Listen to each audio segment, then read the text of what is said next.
Hello my dear students, कैसे आप सब लोग। आई थिंक सभी लोग बहुत ही अच्छे होंगे, बहुत ही एनर्जेटिक होंगे। और आज के इस वीडियो में मैं क्लास 10th का रियल नंबर का पार्ट 2 करने वाला हूं। पार्ट 2 में मैं क्या करूंगा, एक्सरसाइज 1.2 सॉल्व कराऊंगा आपको। और लास्ट वीडियो में हमने क्या देखा था, लास्ट वीडियो में हमने देखा था algorithm, Euclid's division lemma, Euclid's division algorithm, algorithm और लेमा में डिफरेंसेस देखे थे, उस पे बेस्ड कुछ क्वेश्चन सॉल्व करे थे। और इस वीडियो में हम लोग आज देखेंगे फंडामेंटल थ्योरम ऑफ अरिथमेटिक और उस पे बेस्ड कुछ क्वेश्चन सॉल्व करेंगे। और इस वीडियो के लास्ट में मैं आपसे क्वेश्चन पूछूंगा, उस क्वेश्चन का आप आंसर मुझे कमेंट बॉक्स में दीजिएगा। ये मेरा शॉर्ट इंट्रोडक्शन है, देन बेसिक लर्निंग देख लेते हैं। सबसे पहले आता है fundamental theorem of arithmetic. Fundamental theorem of arithmetic क्या कहता है? फंडामेंटल थ्योरम ऑफ अरिथमेटिक बोलता है कि अगर आपके पास कोई भी कंपोजिट नंबर है, कंपोजिट नंबर है तो उस कंपोजिट नंबर को आप स्प्लिट कर सकते हैं, पार्ट्स में डिवाइड कर सकते हैं। किनके? प्राइम फैक्टर्स के पार्ट्स में डिवाइड कर सकते हैं। अब प्राइम फैक्टर्स के फॉर्म में जब डिवाइड कर रहे होंगे हम कंपोजिट नंबर को, तो वो डिवीजन यूनिक होने वाला है। सिर्फ और सिर्फ एक ही टाइप का डिवीजन होगा एक नंबर का, ठीक है। अगर नंबर चेंज होता है तो division will be changed, right. अगर नंबर सेम रहता तो डिवीजन विल बी सेम। और इसके अलावा कोई भी प्राइम फैक्टर्स के फॉर्म में नहीं तोड़ सकते। जैसे अगर कोई नंबर है 8 को मैं अगर प्राइम फैक्टर्स के फॉर्म में तोड़ूंगा तो 2 इंटू 2 इंटू 2 ही होगा, 4 इंटू 2 नहीं होगा, क्योंकि 4 is not a prime number, right. अगर मैं 6 को तोड़ने वाला हूं तो 6 को मैं लिखूंगा 3 इंटू 2। 6 को मैं 6 इंटू 1 नहीं लिखूंगा, क्योंकि 1 और 6 दोनों ही प्राइम नंबर्स नहीं है। तो fundamental theorem of arithmetic I think आपको समझ में आ गया होगा कि अगर कोई भी कंपोजिट नंबर मेरे पास दिया जाता है तो उस कंपोजिट नंबर को हम प्राइम फैक्टर्स के फॉर्म में तोड़ते हैं, प्राइम फैक्टर्स के फॉर्म में स्प्लिट करते हैं। और ये स्प्लिटिंग, ये जो तोड़ मरोड़ करी हमने नंबर के साथ में, ये परफेक्टली यूनिक रहने वाली है, राइट। तो सबसे पहला जो क्वेश्चन हमारे पास में है, express 140 as the product of prime factors, right. अगर मैं 140 को लिखूंगा तो सबसे पहले 140 को मैं डिवाइड करने की, तोड़ने की कोशिश करूंगा, तो मेरे दिमाग में सबसे पहले क्या आएगा कि भाई 2 इज अ इवन नंबर और 140 इज ऑल्सो इवन नंबर। सो 2 पहला सबसे छोटा प्राइम नंबर है जिससे कि 140 डिवाइड हो जाएगा, राइट। सो 140 को जब डिवाइड करेंगे तो ये स्प्लिट होगा 70, ये स्प्लिट होगा 70 और 2 में, ठीक है। देन 70 को हम स्प्लिट करने वाले हैं। 70 को जब स्प्लिट करेंगे तो ये टूटेगा 35, ये टूटेगा 35 और 2 में। देन 35 पे हम लोग ऑपरेशन लगाएंगे तो 35 में 3 से डिवाइड नहीं हो रहा है, ये नंबर 35 3 से डिवाइड नहीं होगा। अब जब 3 से डिवाइड नहीं होगा ये, तो किस नंबर से डिवाइड होगा देख लेते हैं। अभी ये होगा डिवाइड 5 से, क्योंकि लास्ट में क्या है, लास्ट डिजिट 5 है इसका। तो जब 5 से डिवाइड करेंगे हम इसको, तो 5 से डिवाइड करने के बाद में हमारे पास में 5 और 7। अब जब 5 और 7 आ गए हमारे पास, तो इसके बाद में फर्दर स्प्लिटिंग नहीं होने वाली है। तो जब हम 140 को डिफरेंट फॉर्म में लिखने वाले हैं, डिफरेंट फॉर्म में लिखेंगे, 140 को हम स्प्लिट करेंगे प्राइम फैक्टर्स के फॉर्म में, तो आएगा 2 into 2 into 5 into 7 friends, right. तो ये जो हमारे पास में आएगा प्राइम फैक्टर्स, तो वो आने वाले हैं 2 to the power 2 into 5 into 7, right. Then second question हम लोग देखते हैं। सेकेंड क्वेश्चन बोलता है express 5005 as the product of prime factors, right. तो 5005 को हम लोग ऑपरेशन लगाएंगे इस पे, तो 5005 2 से तो डिवाइड नहीं हो रहा है। क्यों? क्योंकि इसका unit place digit is not 0, 2, 4, 6 और 8, राइट। देन 3 से डिविजिबिलिटी देख लेते हैं। 5 + 5 10 होता है, 10 is not divisible by 3, so 5005 will also not divisible by 3। सो 5 से डिविजिबल है क्या? यस, 5 से डिविजिबल है ये नंबर। तो 5 से डिविजिबिलिटी चेक करेंगे, चेक तो कर लिए डिविजिबिलिटी। अभी देखते हैं 5 से डिवाइड करने के बाद में क्या क्या आएगा, 1001 एंड 5। देन ये जो नंबर है 1001, ये डिवाइड होने वाला है 7 से, जैसा कि मैं यहां लिख चुका हूं 7 से डिविजिबल होगा। तो 7 से डिविजिबिलिटी का रूल मैं आपको बताया हूं। मेरा डिविजिबिलिटी का एक अलग से वीडियो है, वो आप देख सकते हैं जाकर के। डिस्क्रिप्शन बॉक्स में मैं आपको लिंक प्रोवाइड कर दूंगा। तो 1001 की डिविजिबिलिटी अगर मुझे 7 से चेक करना है तो मैं क्या करता हूं, लास्ट डिजिट हटाता हूं, तो मेरे पास रेस्ट ऑफ द डिजिट क्या बच जाएंगे, 100, और लास्ट डिजिट को मैं मल्टीप्लाई करता हूं 2 से, तो 1 जो मैंने हटाया है उसको मल्टीप्लाई करूंगा मैं 2 से, तो हो जाएगा 2, तो 100 में से 2 जाएंगे तो 98 बचेगा। 98 जो बच रहा है उसको डिवाइड करके देखेंगे हम लोग 7 से, तो 98 को जब 7 से डिवाइड करके देखेंगे तो 98 is divisible by 7, so 1001 will also be divisible by 7. Then 143 को देखते हैं, 143 किस चीज से डिविजिबल है, तो 143 डिविजिबल है 11 से, तो 11 से जब डिवाइड करेंगे तो आएगा आंसर में 13। तो 5005 के जब हम प्राइम फैक्टर्स करने वाले हैं तो वो आएगा 5 इंटू 7 इंटू 11 इंटू 13 राइट।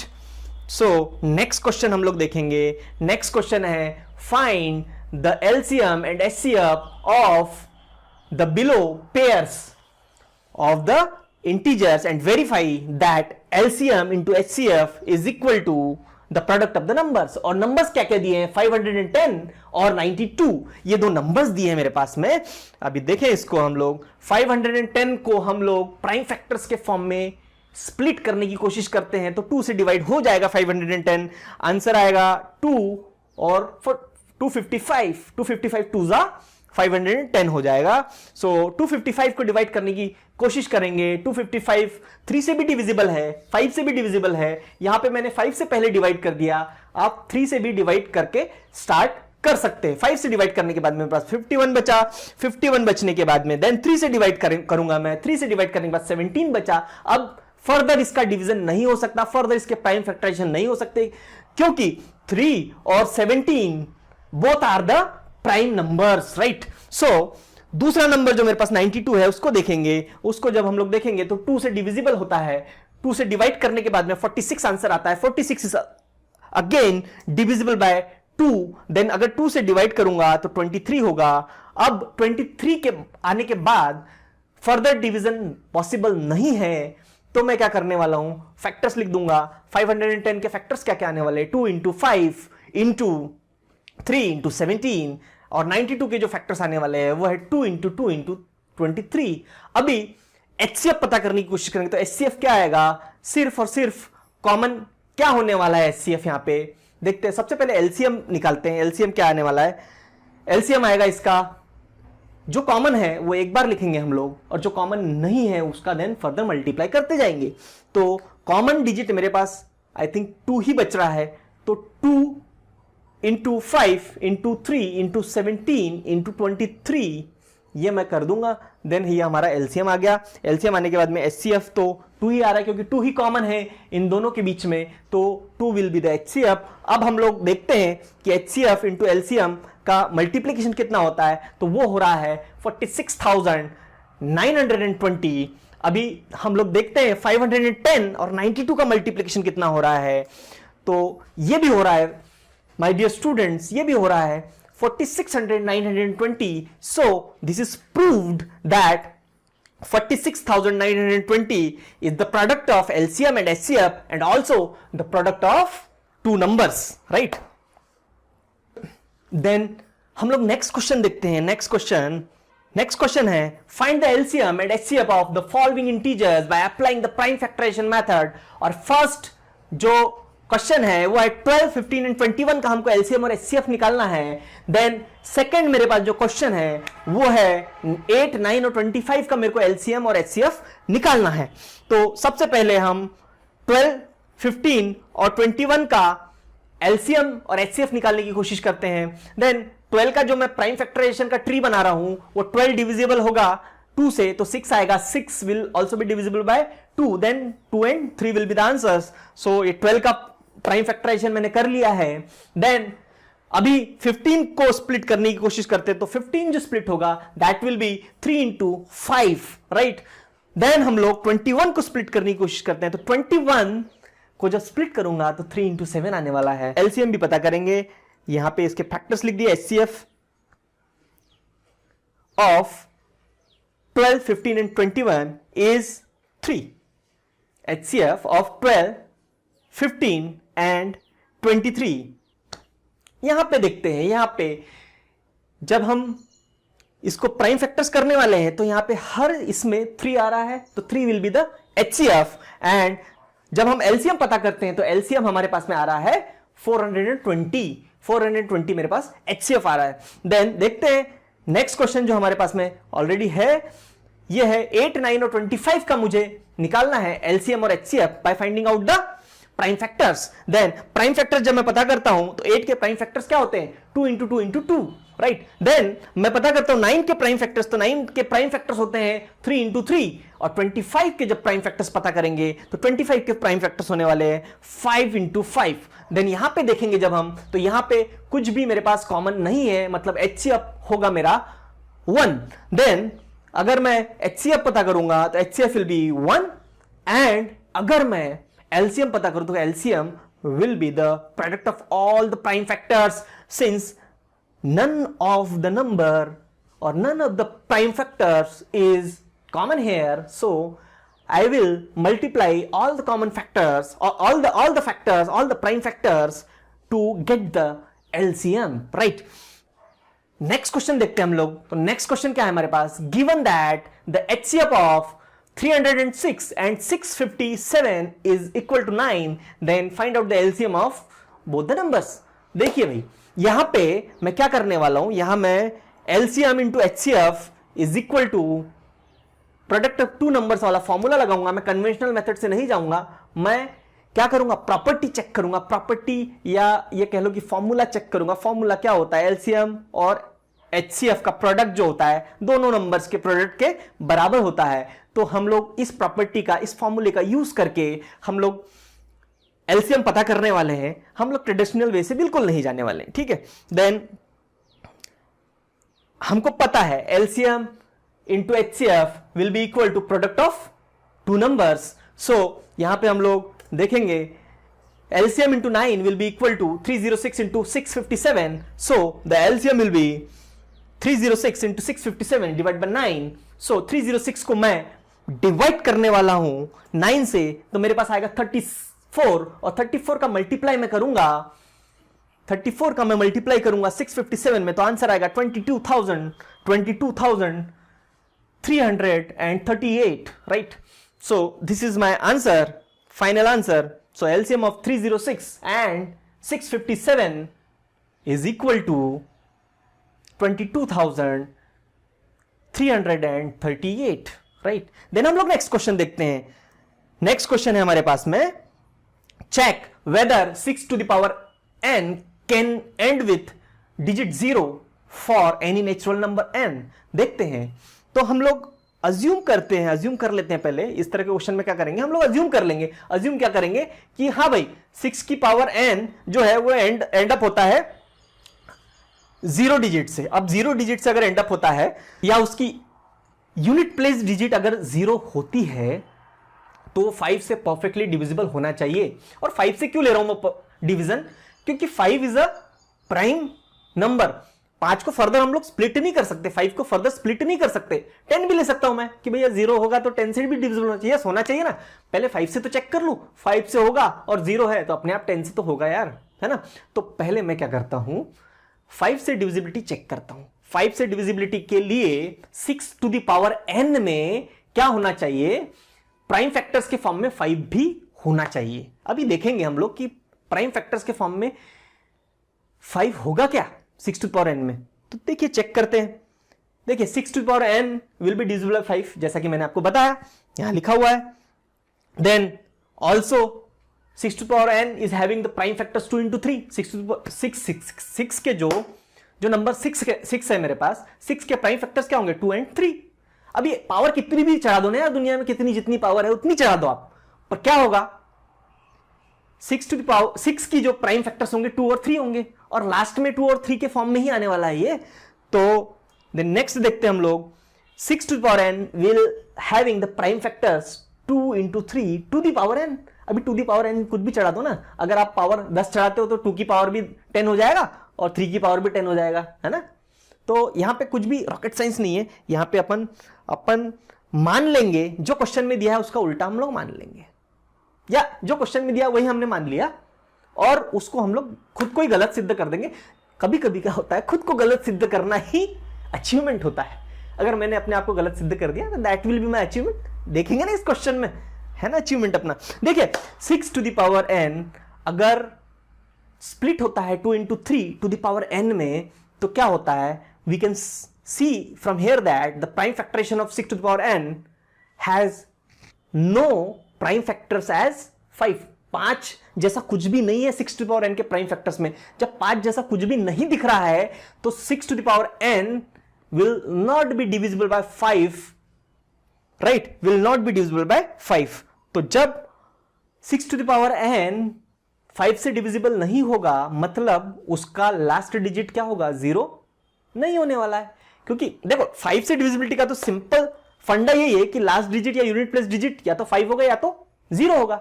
मुझे 5 से डिविजिबल करना था तो मुझे लास्ट डिजिट 0 चाहिए था, तो मैंने 5 से डिविजिबल करके देखा, नहीं हुआ, मतलब लास्ट डिजिट 0 नहीं हो सकता, right? So according to the fundamental principle of arithmetic क्या बोलता है, any composite number can be expressed in the form of prime factors, and this conversion or this expression in the prime factors, product of the prime factors is always unique। तो जब always unique होता है, मतलब जब यहां पे 6 to the power n हमको दिख ही रहा है कि भाई साहब 6 to the power n will be equal to 2 into 3 to the power n, तो 5 तो है ही नहीं, 5 नहीं है, मतलब 0 लास्ट डिजिट होगा ही नहीं, 0 भी नहीं होगा, 5 भी नहीं होगा लास्ट डिजिट। हमें तो 0 प्रूफ करना था, इसलिए हम 0 का लिखेंगे, राइट? सो हमारा जो एजम्पशन था वो गलत था। जो हमने अज्यूम किया हुआ था कि भाई 6 to the power n में लास्ट डिजिट 0 होगा, तो हमारा एजम्पशन गलत है, राइट? रॉन्ग है, तो हम लोग राइट है। जब हमारा एजम्पशन रॉन्ग है तो हम लोग यहाँ पे राइट है, हमको पूरे नंबर मिलने वाले हैं यहाँ पे, ठीक है? देन नेक्स्ट क्वेश्चन हम लोग देखते हैं। नेक्स्ट क्वेश्चन क्या है? नेक्स्ट क्वेश्चन है explain why 7 into 11 into 13 plus 13 and 7 into 6 into 5 into 4 into 3 into 2 into 1 plus 5 are composite numbers. ये दो नंबर्स दिए हुए हैं, ये कंपोजिट नंबर्स है करके अपने को प्रूफ करना है, राइट? तो प्रूफ कर लेंगे, कंपोजिट नंबर है करके देखते हैं। सबसे पहले क्या होता है, हमारे पास में क्या है, ये नंबर है, तो ये नंबर को हम लोग क्या कॉमन दिख रहा है वो कॉमन निकाल लेते हैं। तो कॉमन मेरे पास दिख रहा है 13। कॉमन क्या दिख रहा है मेरे पास? 13 दिख रहा है कॉमन। अभी जब 13 कॉमन दिख रहा है, 13 कॉमन निकालने के बाद में मेरे पास में अंदर बचेगा 7 into 11 और प्लस 1, तो ये जो होगा 7 into 11 77 हो जाएगा। 77 होने के बाद में यहाँ पे प्लस 1 करेंगे तो 78 हो जाएगा। अभी देखो 78 into 13 को जब मैं एक नंबर बनाऊंगा तो कुछ ना कुछ कंपोजिट नंबर बनेगा। कंपोजिट नंबर क्यों बनेगा? क्योंकि 13 एक फैक्टर है और 78 एक फैक्टर है। या मैं यूं कह लूं कि 78 को भी फर्दर स्प्लिट करूंगा तो 2 से डिविजिबल है ना? जब 2 से डिविजिबल है, 2 टाइम्स तो है ही मिनिमम 2 से डिविजिबल, तो यहां पे मेरे पास में बहुत आसान हो जाएगा इसको करना, राइट? देन देखते हैं। देखिए यहां पे क्या बोल रहा है ये कि 78 into 13 क्या होता है, प्राइम फैक्टर्स के prime can not be prime numbers, है ना? ये दोनों के दोनों प्राइम नंबर नहीं हो सकते, इनका मल्टीप्लिकेशन प्राइम नंबर नहीं हो सकता। 13 भले ही प्राइम नंबर हो सकता है, लेकिन 13 के साथ में अगर 2 का भी मल्टीप्लाई कर दूं तो आ जाएगा 26। तो 26 can not be a prime number since it has 2 factors 13 and 2, right? So likewise यहां पे 13 into 78 भी प्राइम नंबर नहीं हो सकता, इसको कंपोजिट नंबर ही होना पड़ेगा। तो कंपोजिट नंबर मैंने प्रूव कर दिया यहां पे, ठीक है? देन देखते हैं जो दूसरा नंबर दिया है 7 into 6 into 5 into 4 into 3 into 2 into 1 plus 1, इसमें से मैं 5 plus 5, तो इसमें से मैं 5 कॉमन निकाल लेता हूं। 5 कॉमन निकालने के बाद में मेरे पास में अंदर जो बच रहा है वो यहां पे आपको दिखाई देगा। देखिए यहां पे दिखाई दे रहा है यहां पे। तो भाई साहब जो अंदर बच रहा है वो एक 5 नंबर है और एक दूसरा अंदर वाला नंबर है। ऊपर तो प्रूफ कर चुका हूं ना मैं 13 into 78 को, तो वैसे यहां पे भी 2 नंबर है, तो 5 भी एक फैक्टर है और ये अंदर वाला जो नंबर बच रहा है इसको मैं मल्टीप्लाई करने की कोशिश नहीं करने वाला हूं अभी, ठीक है? ये भी दोनों फैक्टर्स होंगे। जब दो फैक्टर्स हो रहे हैं तो ये प्राइम नंबर नहीं होगा, जो ये पूरा कंप्लीट बड़ा सा नंबर जो दिख रहा है मल्टीप्लिकेशन की फॉर्म में, इसको मल्टीप्लाई करने की बिल्कुल कोशिश नहीं करना है। ये एक प्राइम नंबर नहीं होगा, ये कंपोजिट नंबर होने वाला है और ये कंपोजिट नंबर ही होगा, राइट। सो यहीं पे मैंने लिख दिया है यहां पे कि कंपोजिट नंबर होगा। ये पूरा कंप्लीट आपका सॉल्यूशन एक बार देख लीजिए आप लोग, राइट।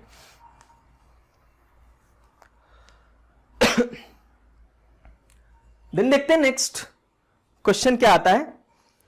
नेक्स्ट क्वेश्चन बहुत ही बड़ा दिख रहा है लेकिन बहुत इजी क्वेश्चन है। नेक्स्ट क्वेश्चन बोल रहा है there is a circular path around a sports field, Sonia takes 18 minutes to complete drive और to complete one rotation. Simple words में हम लोग देखेंगे इसको। Then Ravi takes 12 minutes to complete the same. जितने सोनिया जैसे एक राउंड कितने मिनट में कंप्लीट कर रही है, 18 मिनट्स में कंप्लीट करे, तो रवि बेचारा 12 मिनट में भाग के कंप्लीट कर लेगा, है ना। जल्दी कंप्लीट करने की कोशिश करता रवि, ठीक है।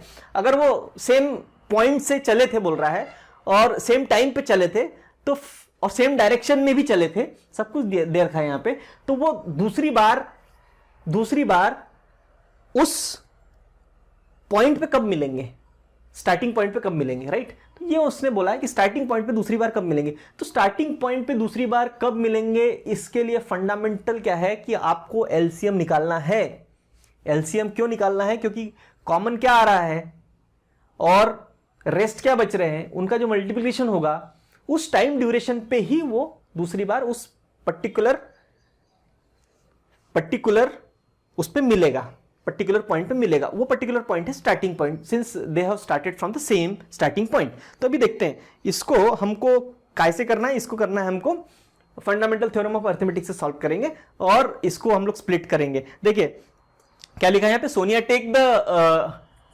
Take time to drive one round of the field is equal to 18 minutes, और रवि जो ले रहा है वो टाइम ले रहा है 12 मिनट्स। ये आपको लिखना है सॉल्यूशन में, राइट। देन अगर हम लोग 18 को स्प्लिट करने वाले तो 18 स्प्लिट होगा 2 इंटू 3 के फॉर्म में, जो हम ट्री बना रहे हैं, ट्री बनाना मैं आपको सिखा चुका हूं। देन 12 जो स्प्लिट होगा मेरा वो होगा 2 इंटू 3 के फॉर्म में स्प्लिट होने वाला है। देन हम लोग इसके फैक्टर्स लिखेंगे मल्टीप्लाई करके, और जो मल्टीप्लीकेशन आएगा और जो इसका कॉमन आने वाला है एलसीएम, वो हम लोग लिखेंगे। तो एलसीएम क्या आएगा, यहाँ पे देखिए, यहाँ पे 2 कॉमन है, यहाँ पे भी 2 कॉमन है, 2 एक बाहर निकाल दिया। देन यहाँ पे 3 कॉमन है, यहाँ पे भी 3 कॉमन है, 2 इंटू 3 हो गया, और देन 2 इंटू 3 और एक बार बच रहा है, राइट। तो 6 into 6 36 will be the LCM here. मैंने यहाँ पे नहीं कर रखा है, इंटेंशनली नहीं कर रखा है, क्योंकि कुछ तो आपके प्रैक्टिस के लिए होना चाहिए। देन हम लोग देखते हैं, यहाँ पे कुछ इमेज आपको दिख रही होगी, कुछ आपको चलते फिरते काउस दिख रही होगी।